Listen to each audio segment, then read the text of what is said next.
Seahorses are really very interesting animals. If you, those of you who are out there and you care about women's issues will be proud to know that in A Blow for Feminism, it's actually the male seahorse who gives birth, which is very interesting. The female lays her eggs in a pouch that the male has. The eggs develop there, and the male gives birth to what we call fry. The females are parading around footloose and fancy-free, like men have traditionally done, as women do all the hard work. In this case, the males carry the eggs. I think it's about a 2-month gestation. We're very excited about propagating the pot-bellied seahorse because pot-bellied seahorses are threatened, and they are actually listed under CITES, which is an international treaty, as a threatened species in the wild.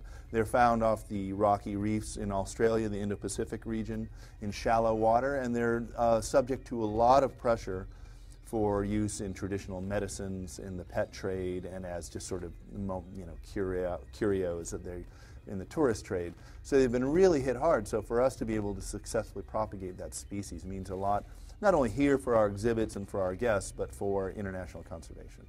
These are actually found, as I said, in the Indo-Pacific off the coast of Australia, but we do have northern seahorses off of here, off of our waters right here, which we also have propagated successfully.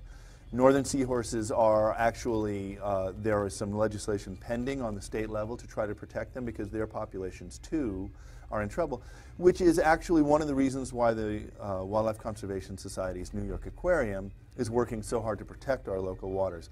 Seahorses, sharks, sea turtles, there are innumerable species off our coast. We have very rich and vibrant and diverse waters right here, including seahorses, but they face a lot of threats.